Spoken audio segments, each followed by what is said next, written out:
حضرت موسیٰ علیہ السلام کی دعا ایک ہے ہمارے سامنے، اور بڑی عمدہ دعا ہے، اور اس میں حضرت موسیٰ علیہ السلام نے اس کا پس منظر یہ ہے کہ حضرت موسیٰ علیہ السلام کوہ طور پر گئے، اور وہاں پر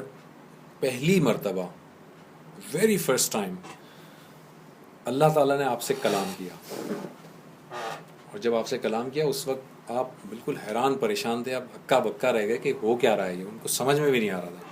جس درخت سے آواز آ رہی تھی، جب آپ اس درخت کی طرف جاتے تھے درخت پیچھے ہٹ جاتا تھا، جب آپ پیچھے ہٹتے تھے تو درخت آگے آ جاتا تھا، بہت زیادہ مطلب آپ پریشان تھے، بہرحال آپ ڈر رہے تھے۔ تو اللہ تعالیٰ نے کہا کہ آپ ڈرے مت، میں آپ کا رب ہوں۔ اور پھر اللہ تعالیٰ نے ان سے بات کی کہ تمہارے ہاتھ میں کیا ہے، آپ نے کہا یہ عصا ہے اور یہ ہے۔ اللہ تعالیٰ نے بہت سارے معجزے دیے، اور اللہ تعالیٰ نے ان کو بتایا کہ میں نے آپ کو منتخب کیا اپنی رسالت کے لیے۔ پہلا جب آپ مدین سے آ رہے تھے، آپ رہتے تھے مصر میں، لیکن آپ ایک قصور ہو گیا تھا آپ سے سرزد، اس کی وجہ سے آپ مدین چلے گئے تھے۔ مدین سے واپسی پر جب آپ آ رہے تھے اپنی بیگم کے ساتھ، اپنی مسز کے ساتھ آ رہے تھے، تو کوہ طور پر آپ آگ لینے گئے، اور وہاں پر آپ کو رسالت مل گئی۔ اور رسالت ملنے کے ساتھ ہی اللہ تعالیٰ نے آپ سے جو مطالبہ کیا، اللہ تعالیٰ نے کہا اذهب الى فرعون انه طغى، اذهب الى فرعون انه طغى، کہ اب جائیے فرعون کے پاس، انه طغى، وہ سرکش ہو گیا ہے، فرعون سرکش ہو گیا ہے۔ طغى کا جو لفظ ہے نا، وہ اردو میں بھی ہم استعمال کرتے ہیں، اردو میں ہم کہتے ہیں سمندر میں طغیانی آ گئی ہے، ٹھیک ہے۔ طغیانی کا مطلب ہوتا ہے طوفان، لیکن طغیانی کا مطلب ہے کہ حد سے باہر نکل جانا، ٹھیک ہے۔ جب سمندر اپنی حد سے باہر نکل آتا ہے تو ہم کہتے ہیں طغیانی آ گئی۔ تو طغا کا لفظ ہے حد سے باہر جانا، ٹھیک ہے۔ تو اللہ تعالیٰ کہتا ہے اذهب الى فرعون انه طغى، کہ آپ فرعون کے پاس جائیے، وہ سرکش ہو گیا ہے، وہ اپنی حدود سے باہر نکلنے لگا ہے۔ اچھا، اب مسئلہ یہ تھا کہ فرعون کے پاس جانے کی بات اللہ تعالیٰ کر تو رہا تھا، لیکن حضرت موسیٰ علیہ السلام ایک ان سے جرم ہو گیا تھا سرزد، جس کی وجہ سے وہ تھوڑا سا گھبرائے ہوئے بھی تھے فرعون کے پاس جانے میں، اور دوسرا یہ تھا کہ ان کو یہ بات بھی پریشان کر رہی تھی کہ میں فرعون کو جا کر سمجھاؤں گا کیسے، مطلب میں اتنا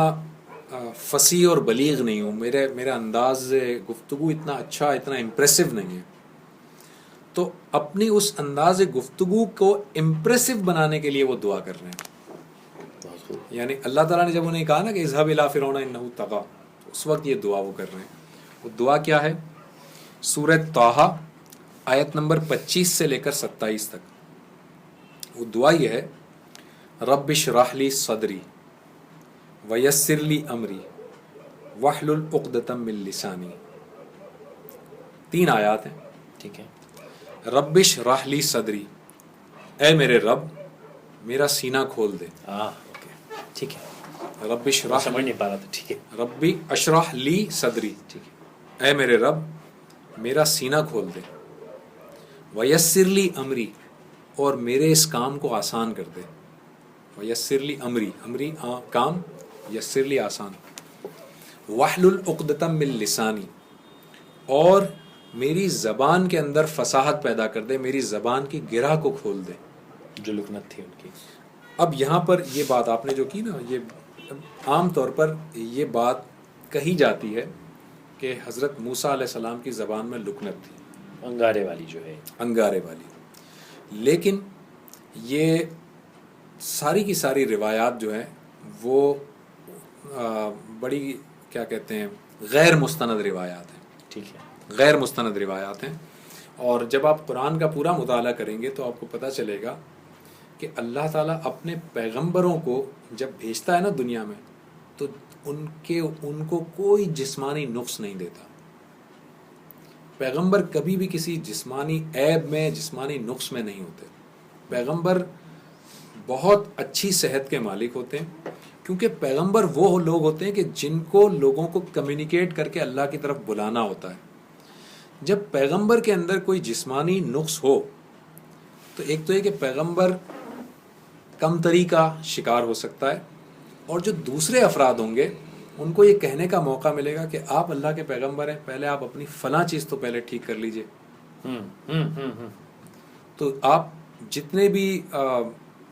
اچھے مفسر ہیں ان کی جب آپ رائے پڑھیں گے تو آپ کو معلوم ہوگا کہ یہ بات پوری طرح سے مذمت کی جاتی ہے اس بات کی کہ حضرت موسیٰ علیہ السلام کی زبان میں کوئی لکنت تھی۔ ٹھیک ہے، ان کی زبان میں لکنت نہیں تھی، مگر یہ ضرور ہے کہ ان کا انداز بیاں اتنا پر اثر نہیں تھا۔ ٹھیک ہے، ایک ہوتا ہے انداز بیاں کا پر تاثیر نہ ہونا، اور ایک ہوتا ہے لکنت ہونا یا حقلانا، یہ دو الگ الگ باتیں ہیں۔ لکنت نہیں تھی پر انداز بیاں اتنا پر تاثیر نہیں تھا، جس کے لیے انہوں نے یہ دعا کی کہ یا اللہ میرا سینہ کھول دے، میرے کام کو آسان کر دے، اور میری زبان کی گرہ کو کھول دے، یعنی کہ مجھے فصیح اور بلیغ بنا دے، میری زبان میں تاثیر پیدا کر دے۔ لیکن حضرت موسیٰ علیہ السلام کے لیے بھی بڑا جاہ و جلال ان کا بڑا، اور جاہ و جلال، پرسنالٹی، بالکل بالکل، وہ جاہ و جلال، بڑی پرسنالٹی، اور ان کو غصہ بہت جلدی آتا تھا۔ غصے کا یعنی ایٹیٹیوڈ کے اندر پیغمبروں میں فرق ہو سکتا ہے، جسمانی کوئی پرابلم نہیں ہو سکتا، فزیکل کوئی پرابلم نہیں ہوتا، کوئی نقص نہیں ہوتا، ایٹیٹیوڈ میں۔ جیسے کہ حضرت عیسیٰ علیہ السلام بہت ہی ٹھنڈے مزاج کے تھے، حضرت یحییٰ علیہ السلام بہت ہی بردبار تھے اور الگ تھلگ رہنے والے، مطلب وہ گوشہ نشیں کی۔ میں جو ان کی جاہ و جلال کا ذکر ہوں اس وجہ سے نہیں کر رہا کہ ان میں کوئی کمی تھی، میں اس لیے کہہ رہا ہوں کہ ان کی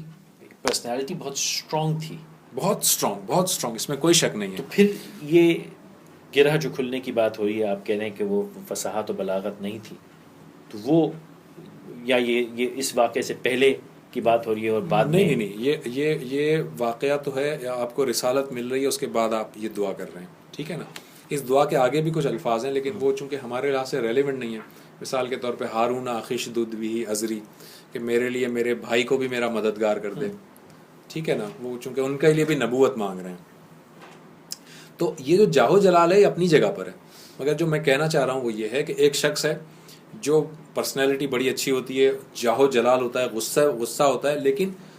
بیان، انداز بیاں اس کا پرتاثیر نہیں ہوتا۔ ٹھیک ہے، تو ان کا انداز بیاں ان کا پرتاثیر نہیں تھا جس کی انہوں نے دعا کی، اور اللہ تعالیٰ نے ان کی یہ دعا کو قبول کیا، اور قبول کرنے کے بعد ان کو بھیجا فرعون کے پاس، حضرت ہارون کو بھی پیغمبر بنایا، ان کو بھی بھیجا، اور پھر انہوں نے جا کر وہاں پر نہ صرف فرعون سے بات کی بلکہ مختلف موقعوں پر فرعون سے گفتگو کرتے تھے، مکالمے کرتے تھے حضرت موسیٰ علیہ السلام، ٹھیک ہے۔ تو یہ جو دعا ہے یہ ہمارے کانٹیکسٹ میں اگر ہم دیکھیں تو یہ دعا عام طور پر اس جگہ کرنے کی دعا ہے کہ جب آپ فار ایگزامپل آپ سمجھ رہے ہیں کہ کہیں پر کوئی، خاص کر کے میں طلباء سے بتاؤں گا کہ اسٹوڈنٹ جو ہوتے ہیں، جو امتحان دینے جاتے ہیں، جو انٹرویو دینے جاتے ہیں، جو کسی سے کوئی گفتگو ہے، آپ کہیں پر کوئی بحث ہے، کوئی مباحثہ ہے، آپ سمجھ رہے ہیں کہ جی میں، ظاہر ہے کہ میری صلاحیت نہیں ہے، اللہ تعالیٰ کی مدد چاہیے آپ کو، تو آپ اللہ تعالیٰ سے ان الفاظ میں آپ دعا کر سکتے ہیں، رب اشرح لی صدری، کہ اللہ میرا سینہ کھول دے۔ سینہ کھولنے کا مطلب یہ ہے کہ جتنی بھلائیاں ہیں وہ میرے سینے میں جمع کر دے، علم بھی بھلائی، علم میرے سینے میں جمع کر دے، اور میرے اس کام کو آسان کر دے، اور میری زبان کی گرہ کو کھول دے، یعنی میرا انداز بیاں ایسا ہو کہ میں دوسروں کو اپنی بات سمجھا سکوں۔ اور تو عمومی زندگی میں بھی ہر کسی کی ضرورت ہے آج کے ہر کسی کی ضرورت ہے، یہ تو ایج آف کمیونیکیشن ہے نا، ہم نے وہ پروگرام کیا تھا، کمیونیکیشن ایج ہے، اور کمیونیکیشن ایج میں جو میں سورہ رحمان کی جو بات کر رہا تھا، وہ سورہ رحمان میں دیکھیں نا، اللہ تعالیٰ نے وہ جو شروع کی 4 آیات ہیں ان میں 4 چوٹی کی، ٹاپ کی چیزیں چاروں رکھی ہیں، اور ان میں انسان کے بارے میں یہ بتایا انسان کو اللہ تعالیٰ نے بے شمار صلاحیتیں دی، جو سب سے بہترین صلاحیت دی ہے وہ اسے بولنا سکھایا ہے۔ تو بولنے میں اگر آپ کی کمیونیکیشن اگر آپ کی افیکٹو ہو تو پھر کیا ہی بات ہے، وہ افیکٹو کمیونیکیشن کی یہ دعا ہے۔ میں